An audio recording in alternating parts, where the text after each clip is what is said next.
3 خاندان نسل در نسل ہم پر حکومت کر رہے ہیں. 3 خاندان نسل در نسل، ان کے دادا صاحبان، ان کے والدین صاحبان، وہ خود صاحبان، اب ان کے بچے صاحبان. میرے لیے یہ ٹکٹ بھی کوئی اہمیت نہیں رکھتی، میرے لیے یہ پیسے بھی کوئی اہمیت نہیں رکھتے، یہ دنیا کی سیاست بھی کوئی اہمیت نہیں. آج سے 4 سال پہلے ایک پاکستان کا لیڈر کنٹینر پہ کھڑے ہو کے بار بار ہمیں یاد دلاتا تھا کہ اس ملک پر 30,000 ارب روپے کا قرضہ ہے. لیکن آج میں آپ کو کہتا ہوں کہ ان نصر بازوں کی وجہ سے آج اس ملک پر 55,000 ارب روپے کا قرضہ ہے. کہ آپ نے اس ناچیز کو عزت بخشی اور آپ یہاں تشریف فرما ہوئے. آج سادات کی اس مجلس میں، علماء اور مشائخ کی اس مجلس میں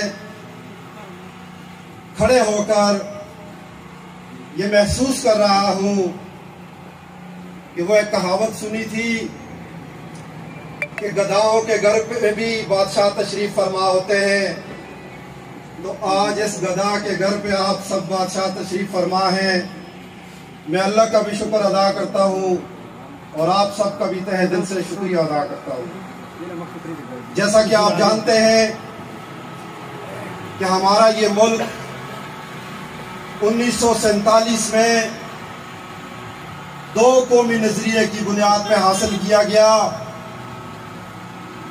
اور وہ 2 قومی نظریہ یہ تھا کہ اس ہندوستان کے اندر 2 قومیں آباد ہیں، ایک ہندو اور دوسرا مسلمان. مسلمان کا رہنا سہنا، اٹھنا بیٹھنا، اس کی تہذیب و ثقافت، اس کی عبادت ہر لحاظ سے اس قوم سے مختلف تھی. تو مسلمانوں نے ایک ایسی ریاست کے قیام کے لیے، ایک ایسے خطے میں، ایک ایسی مملکت کے قیام کے لیے وہ جدوجہد کی کہ جس کے نتیجے میں لاکھوں مسلمانوں کے سروں کی قربانیاں ہوئیں، ہماری ماؤں بہنوں کی عصمتیں قربان ہوئیں، بچے یتیم ہوئے. علامہ اقبال کے اس خواب کے لیے کہ جہاں پر ایک اسلامی فلاحی ریاست کا قیام ہونا تھا، جہاں پر عدل و انصاف کا بول بالا ہونا تھا، اور جہاں پر نظام مصطفیٰ کو تخت پر بیٹھتا تھا. لیکن بدقسمتی کے ساتھ جب یہ ملک حاصل کیا گیا تو یہاں پر انگریز کے پٹھو، یہاں پر وہ لوگ جو ان کے تربیت یافتہ تھے، یہاں پر وہ لوگ جو ان کے اداروں سے فارغ التحصیل تھے، وہ لوگ ہم پر نسل در نسل حکمرانی کرتے رہے. اور ایک وقت ایسا آیا کہ ہم دیکھ رہے ہیں نہ عدالتوں میں عدل ہے، نہ عدالتوں میں انصاف ہے، نہ اداروں کے اندر میرٹ ہے، بلکہ ظلم کا ایک بازار گرم ہے. اور اسی اسلامی فلاحی مملکت کلمے کی بنیاد پر بننے والے اس ملک میں ناموس رسالت پر، ختم نبوت پر وار کیے گئے، اور 1973 کے آئین کو پامال کرنے کے لیے قادیانیوں اور احمدیوں کو مسلمان کرنے کے لیے کبھی صدارتی نظام کو لالی پاپ دیا جاتا ہے، کبھی ہمیں کمپرومائز کرنے کے درس دیے جاتے ہیں، اور کبھی IMF اور FATF کے قرضوں کے لیے ہمیں بیکاری بنانے کے لیے اس نظام کو اور ختم نبوت پر ڈاکے ڈالے جاتے ہیں۔ تو میرے بھائیوں، ایک لمبی داستان ہے، ایک لمبی داستان ہے ظلم کی، جبر و استبداد کی، اور اسی نظام کو ختم کرنے کے لیے ایک آواز اٹھی کہ ہم اس ملک کی تقدیر کو بدلیں گے، ہم ایک نیا پاکستان بنائیں گے، ایک ایسا پاکستان کہ جس کے اندر امیر غریب میں کوئی فرق نہیں ہوگا، ایک ایسا پاکستان کہ جس میں میرٹ کی بالادستی ہوگی، ایک ایسا پاکستان کہ عدالتوں میں عدل و انصاف ہوگا۔ اس نعرے کے پیچھے میں بھی اور میرے جیسے ہزاروں نوجوان بھی چل پڑے، لیکن بدقسمتی کے ساتھ وہ نعرہ، وہ محض ایک فراڈ تھا۔ وہ مدینہ کی ریاست کے نام پر جس بس میں سواریاں بٹھائی گئیں، اس بس کا رخ اسرائیل کی طرف موڑ دیا گیا۔ وہ بس جس کی منزل عدل و انصاف تھی، وہ بے انصافی کی طرف مڑ گئی۔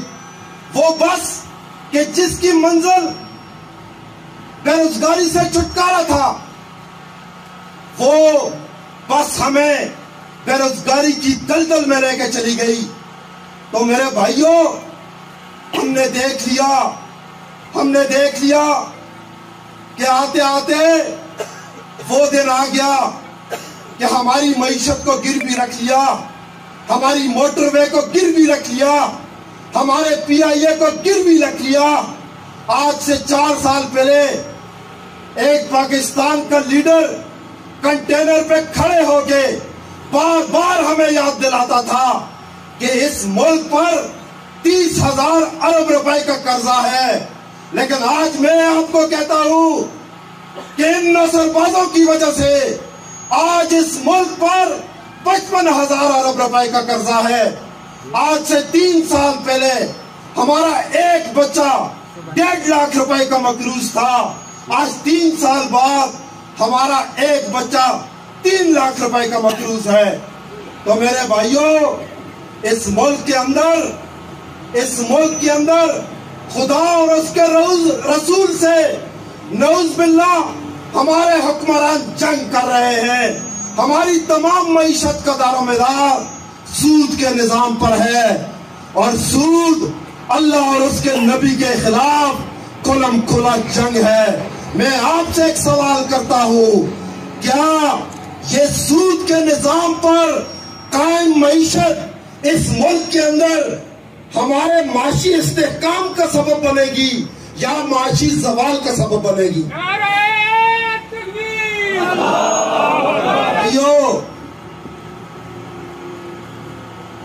یہ معیشت بھی تباہ ہے، اور ان کی اسی روش سے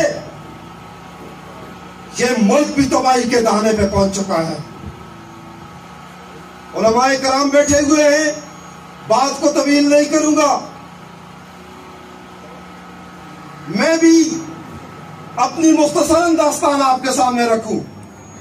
میں نے بھی 20 سال کا ایک لمبا عرصہ PTI کے لیے اپنی جوانی جلائی ہے، اس نظریے کے لیے کہ نیا پاکستان بنے گا۔ قربانیاں دی، مارے کھائیں، جیلیں کاٹی کہ نیا پاکستان بنے گا، وہ اقبال کے ویژن والا پاکستان بنے گا۔ لیکن جب پچھلے سال میں نے دیکھا کہ جب لاہور کے اندر عاشقان رسول پر، ناموس رسالت کے محافظوں پر جب بہیمانہ تشدد کیا گیا، جب ان کو پس زندان ڈالا گیا، جب ظلم و بربریت کی آخری حدوں کو چھوا گیا، تو میرے بس میں اور کچھ نہیں تھا۔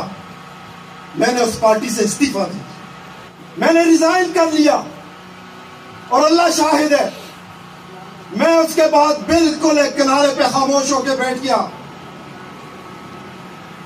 کیونکہ جس رات کو میں نے ریزائن دیا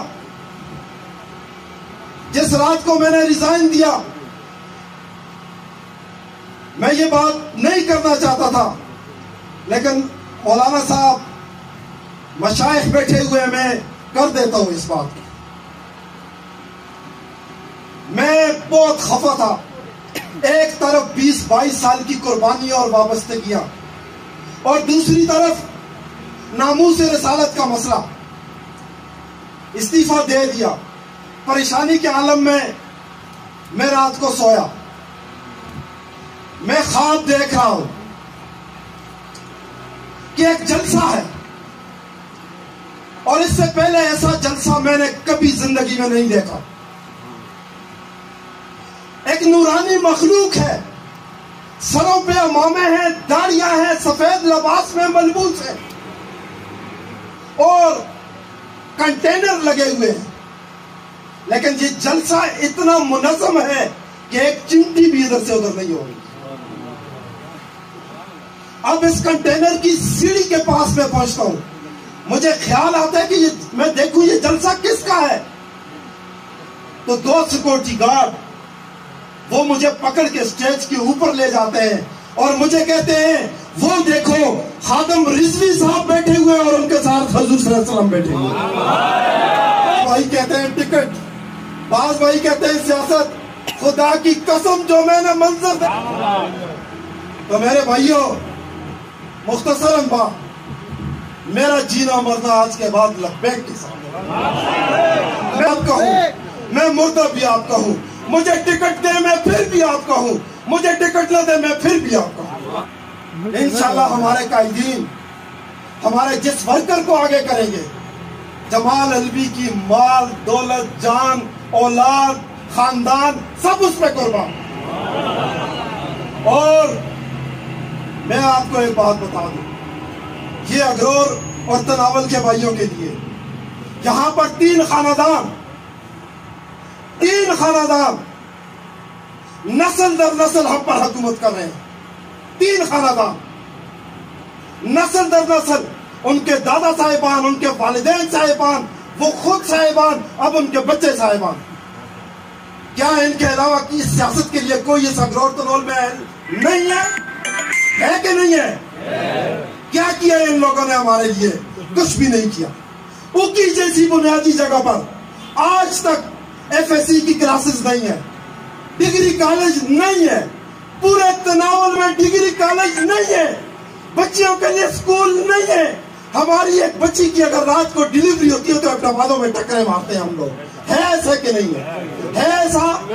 ہمارے ہاں اپینڈیسائٹس جیسا چھوٹا سا آپریشن کرانے کی سہولت موجود ہے؟ نہیں ہے۔ تو ان لوگوں نے ہمارے لیے کیا کیا میرے بھائیوں؟ نکلو ان کے نیچے سے۔ میں سب کو کہتا ہوں اس میڈیا کے توسط سے، رزق کا وعدہ کس کا ہے؟ عزت ذلت کس کے ہاتھ میں ہے؟ موت کس کے ہاتھ میں ہے؟ یہ خان نواب جاگیردار نہ عزت دلا سکتے ہیں، نہ رزق دے سکتے ہیں، نہ ہمیں موت دے سکتے ہیں، تو کیوں ان کی چکیوں کے نیچے پس رہے ہیں؟ میں آپ سے گزارش کرتا ہوں کہ آ جائیں اس نظام کی طرف، نظام مصطفیٰ کی طرف، کہ جو اس ملک کو بھی بچا لے، جو اس علاقے کو بھی بچا لے۔ تو اس لیے گزارش یہ ہے کہ انشاءاللہ تمام نوجوان کسی بھی قوم کا سرمایہ ہوتے ہیں۔ نوجوانوں سے میں اپیل کرتا ہوں کہ آگے آئیں۔ اس قوم کو شمشیر کی حاجت نہیں رہتی، اور جس کے جوانوں کی خودی صورت فولاد، خودداری اپنے اندر ڈالو، فولاد ہو جاؤ، تاکہ ان کا ہم مقابلہ کر سکیں اور تخت پر نظام مصطفیٰ کا نفاذ کر سکیں۔ میں آخر میں آپ تمام حضرات کا، جتنے احباب آئے اتنی اچھی جگہ بھی نہیں ہے، تمام احباب کا، علماء